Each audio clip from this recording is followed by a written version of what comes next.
We're not in the European Race. Yeah. Good talk. Yeah. Can we? Last year? Yeah. No. Maybe we could go to get a lesson. Right, can I invite Michael Albert? What do you mean? No, I'm not going to do that. You could do a joint Star Trek Hamlet. Yeah, he did film Star Trek Economics.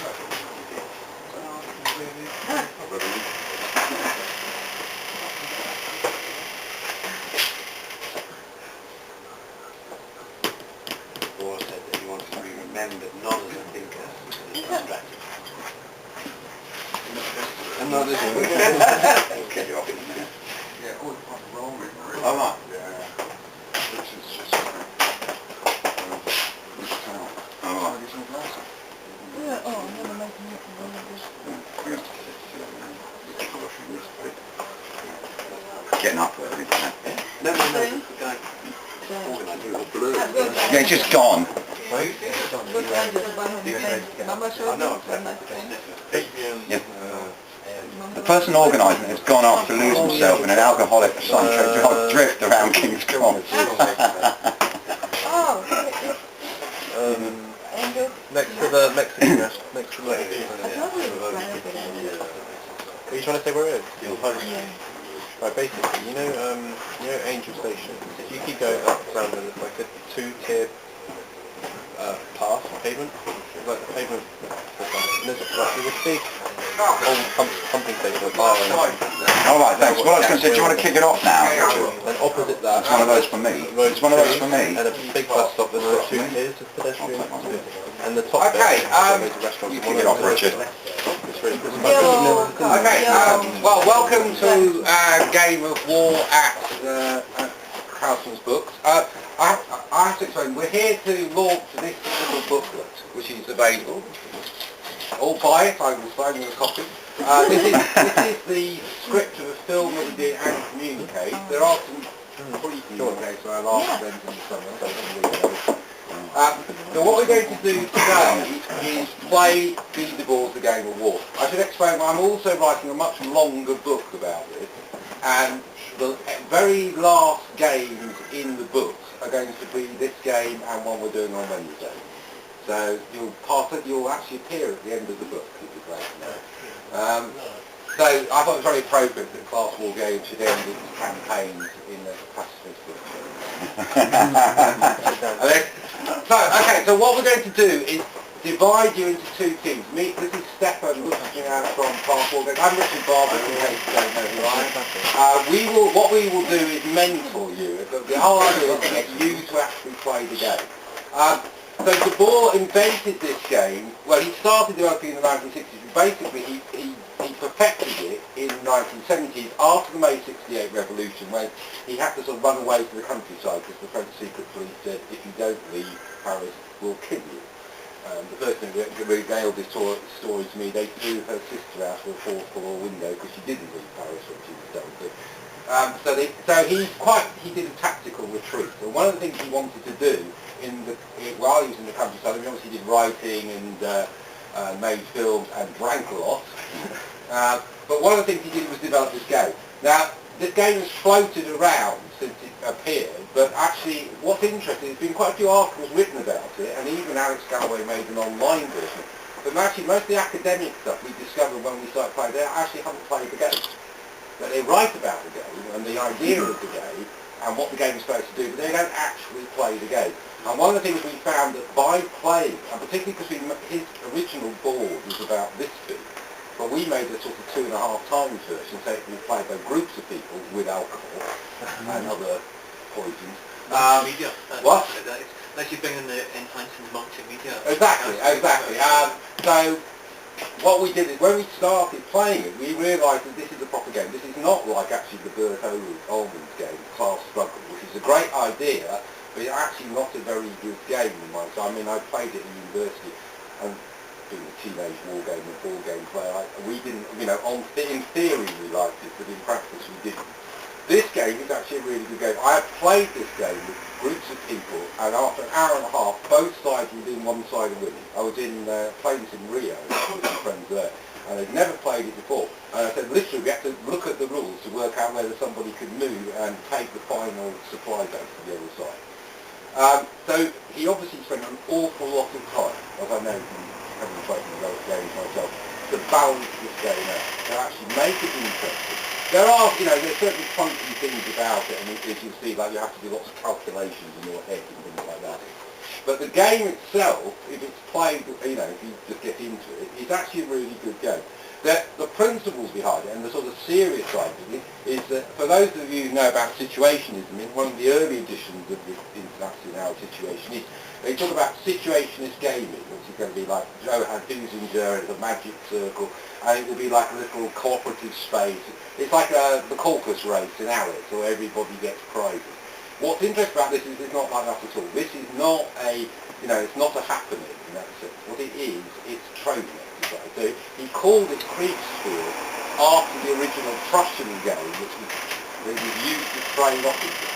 Interesting, he misspelled it in the same way as H.G. Wells, which I'm not sure whether that's a Freudian slip or not. But he didn't believe in psychoanalysis, so maybe he didn't. So what this is a training exercise in the principle embodied in Carl von Clausewitz's grapes of war.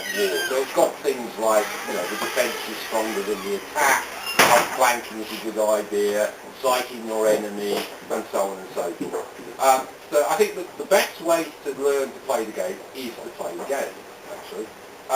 There are some combat tables here. As you can see they're being well used by people because for those at the back, it might be good if everybody split up and me and Stefan will stand at the back of you and then you divide you into two teams. Sit in the back.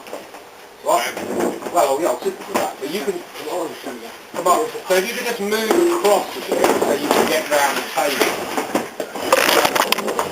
Obviously, those who want to play you can get closer in because they can actually. And I can then also, I can take these down. I'll take those, Richard. Yeah? Yeah. Yeah? I'll just put them here where they can see Yeah. that way. Okay. Right, so what we have here is an abstraction of the terrain. Yeah? Those who watch the film will know more about it. But basically, so I'll just get you to manipulate this one. So it's an abstract terrain. There are mountains which are impassable. There's a path between each side mountain. They are forts. These are these things here, which are better in defence and so on. And then the key thing are the arsenals, 1 and 2. So if you, what you have here is an asymmetrical board, but they're basically the same army, essentially. These are the arsenals. And this, as you can see, the arsenals of this side are wide apart. Here they're close together. The point of the game is to break the enemy's network. So I will explain in a moment. But basically, you've got two networks, dynamic networks, hitting each other. This is the situation that's hitting it, actually. So though it's a Napoleonic era game, so these are infantry, cavalry, and artillery. Actually, it's two networks going against it. And the point of the game is to break the enemy's network. So we played this in the Baltic in Gateshead. And what was interesting, one guy is actually a real war gamer. So what he did, he spent all the game trying to kill the other enemy's pieces. The other guy, Alessandro, is not a war gamer. And what he did is he won the game by taking the arsenals, or breaking the network, with taking very few pieces of the other side. So the purpose is to destroy the enemy's army, and again, you can think about this as media theory, is by basically these are like the transmitters, and you take the two transmitters, you've got the other person out of action. Okay, so these pieces, if they have squares on the bottom, they move 1. Yeah? If they have hexagons on them, they move 2.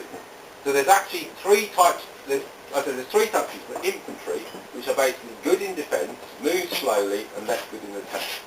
There are cavalry, which move faster, and not so good in defence, but are incredibly powerful in attack, particularly if you line them up into charges, which we will explain as the game goes on. There are artillery, which are very good in defence. So, as I said, what Clausewitz says in war, defence is stronger than attack, and so one of the problems in this game is it's very easy to be defensive. So what in the board game itself, you're supposed to secretly put down your pieces. What happens is people tend to bunch them all together and sit in two blocks. This is the bad side of the game, which you didn't really think about, I think, enough. We, to encourage you to play this game in a more fluid way, have do this so we actually set it up, usually to scatter the pieces across the board, just to make the game a bit more fluid. And we found this works. Now, we've done various scenarios of this game, because we think what's quite funny about the game is that it completely abstracts from the history of the French Revolutionary Wars and the French Napoleonic Wars. So what we do is like to take it back to sort of our nerdy wargaming teenage youth, and actually base it on real campaigns. So what this is based on, so this is, we've been playing a scenario based on the 1800 Marengo campaign. To those who haven't seen my flyer, this is the Tourment of Guy Debord, it's called Guy Debord style. This friend of mine, Kamarbi Donker, did this painting, and it's a Tourment obviously of Bonaparte crossing the Alps. So we've been playing this Marengo scenario, but for this one, as our final one of the book, we thought we'd try 1813. This is the Battle of Leipzig, which is the great moment when basically the whole of Europe rose up against Bonaparte as the dictator. I mean, what's interesting in this combat is that this side, which are the French here, this is the French here, is Hegel, and this side, who are the Sixth Coalition, are Clausewitz. It's interesting, they were on opposite sides of this. So people tend to forget that Hegel is a Bonaparte. An interesting part if you think about his theories, but we can talk about that maybe as the game progresses. Okay, so this is the Emperor here. So who's going to be the Emperor? You're going to be the Emperor. You ought to be on the German side, or you ought to be, you're a Rhinelander. I was in Cologne recently, they said, we fought for Bonaparte. Was their comment. So, okay, so what this is, so what we did is, these are various texts. So for instance, this is Berlin, this is Leipzig, this is Stettin, that's Dresden, this is Hamburg, this is Würzburg. So this is the west. This is actually western half of Germany. This side is Königsberg, now called Kaliningrad, Warsaw, and so on and so forth. All right. So they're this Krakow. So we just took various part of the map and just randomly assigned them names because we thought it would be quite amusing.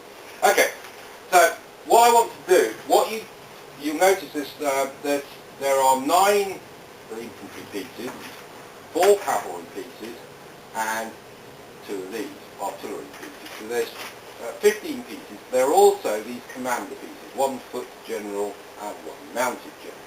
Now you move 5 out of your pieces of your army every move and can make 1 attack. So basically you're moving a third of your army.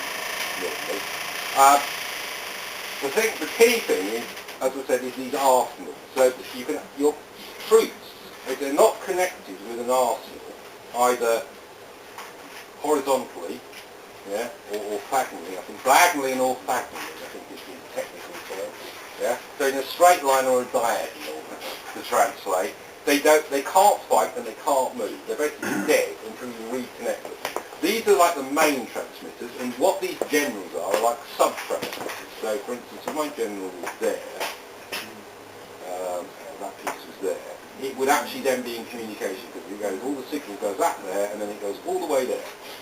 Right? But if it then moves to there, it's dead, effectively, until you put it back into supply. Yeah? Right? And so one of the things to do, obviously, is rather than try and kill all these, is to move into their supply routes and cut them off.